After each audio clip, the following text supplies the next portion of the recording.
Your competitors aren't stealing your employees. Yeah, I said it, they're not stealing them. They're just giving them what you promised they would get when they joined your company. Let that sit for a second. See, most leaders think that they are being poached. They're not being poached, they're walking out on you because someone else is offering them what you said that you would. Clarity, growth, and a sense of direction. Let's be honest, when your people leave for a competitor, it's easy for you to get defensive.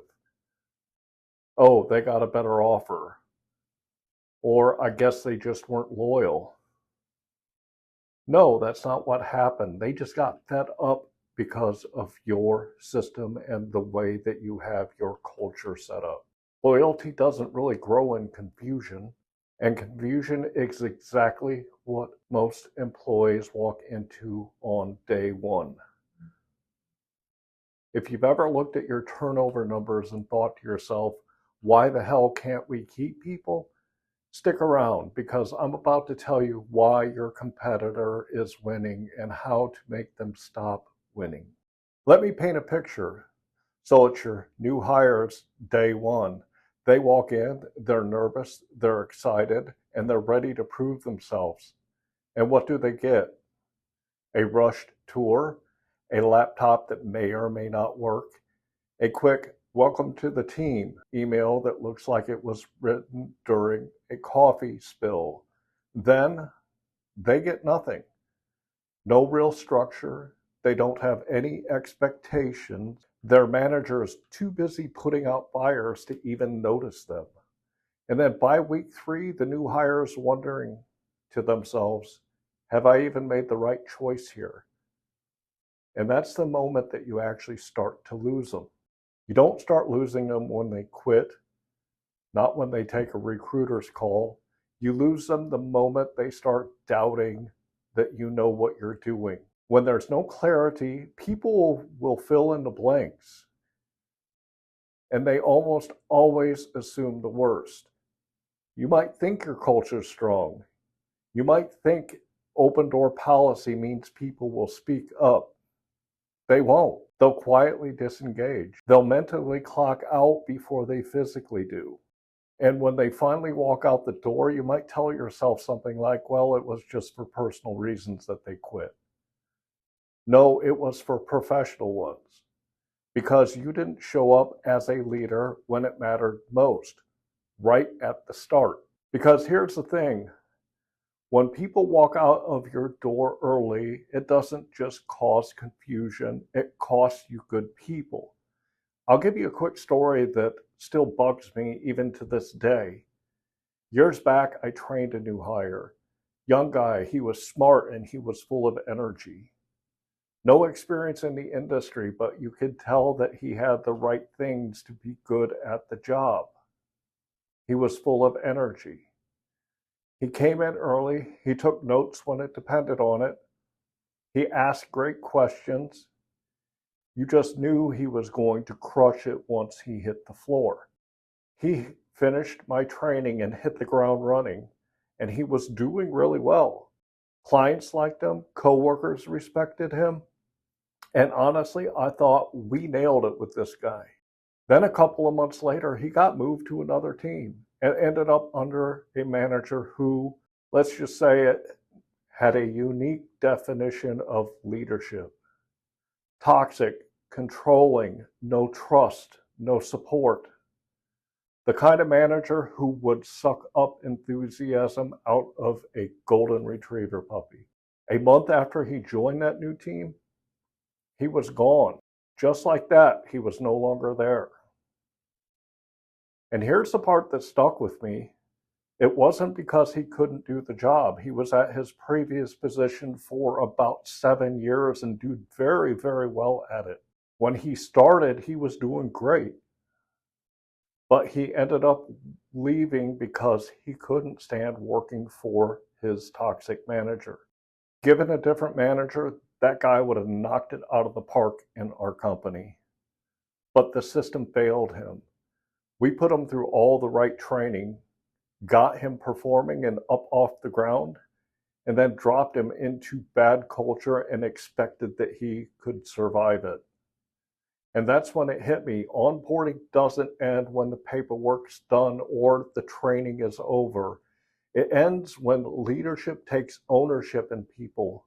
That was the day that I stopped seeing onboarding as an event and started seeing it as a culture. Because it's not HR's job, it's leadership's responsibility from the top down. And this story, it's not unique. It's happening across companies everywhere. Every single week it happens. That story is what eventually led me to build Onboarding Essentials. But hold that thought because I want to dig deeper first. If your onboarding process is basically a checklist, or if it's something you hand off to HR and never think about again, you're leaving the door wide open for your competitor to walk right through and take the people that you have. The first week is not about impressing people with fancy swag or welcome lunch. It's about giving them purpose and direction and clarity. When people start a job and immediately feel like they're an outsider, you're not onboarding them, you're auditioning them. And if this is the case, they're going to look for a better stage to perform on. Let's dig into the root of the problem then. Your competitors aren't stealing your employees because they pay them more or they have beanbag chairs. It's because they have structure. They understand something that most companies don't.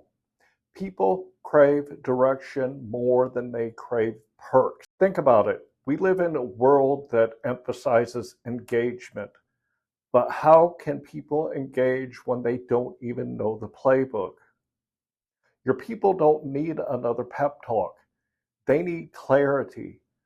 They need to know who to report to, what success looks like in their role, and why that role matters to the bigger picture of your company. But here's the part that most leaders don't want to hear. When onboarding is a mess, it's not HR's fault. It's a leadership failure. Because the first 90 days should set the tone for everything that follows. The first 90 days is when trust is built or broken, when confidence either grows or it collapses. And you can't motivate your way out of a broken system. You can't culture your way out of confusion. You can't bonus your way out of burnout. If your foundation is cracked, it doesn't really matter how nice the paint looks. So how do you fix it? Let's strip this down to some of the essentials. So how do you fix it? Let's strip it down to the bare essentials.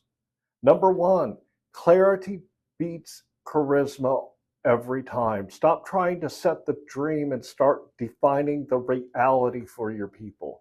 Every new hire should know what the next 90 days looks like. Tasks, goals, success markers. When people can see progress, they stay invested in your company. Number two, structure the experience. Figure it out isn't really a plan. Map out your onboarding like a GPS, week by week, touch point by touch point.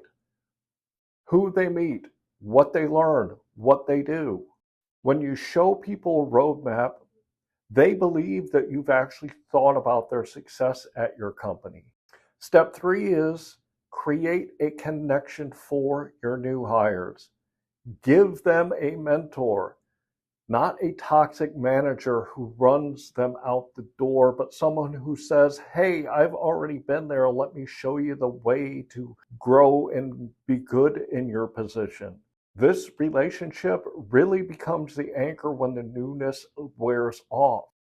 Step four then is to reinforce their purpose. Every conversation should connect their work to something that really matters. Because when somebody believes what they do has an impact, guess what happens? They will stick around. And here's a bonus one, the fifth one. Listen early and don't listen too late. The best time to ask for feedback isn't during the exit interview. It's at the end of week 1 and week 2. Ask them what is working and what is confusing to you so you can help them do better. You'll learn more from that one question that you will learn in a year's worth of turnover reports.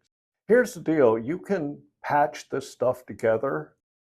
Here's the deal, you can patch this stuff together or you can build it right. If you want a team that stays, you've got to give them a reason to stay. That starts on day 1, not year 1. And that's exactly why I built Onboarding Essentials, because I got tired of seeing stupid managers lose great people for dumb reasons.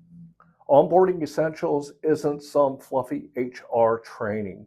It's a practical plug and play system that you can use from day 1 that helps you design an onboarding program that actually works for your company. One that builds clarity, accountability, and retention from day 1.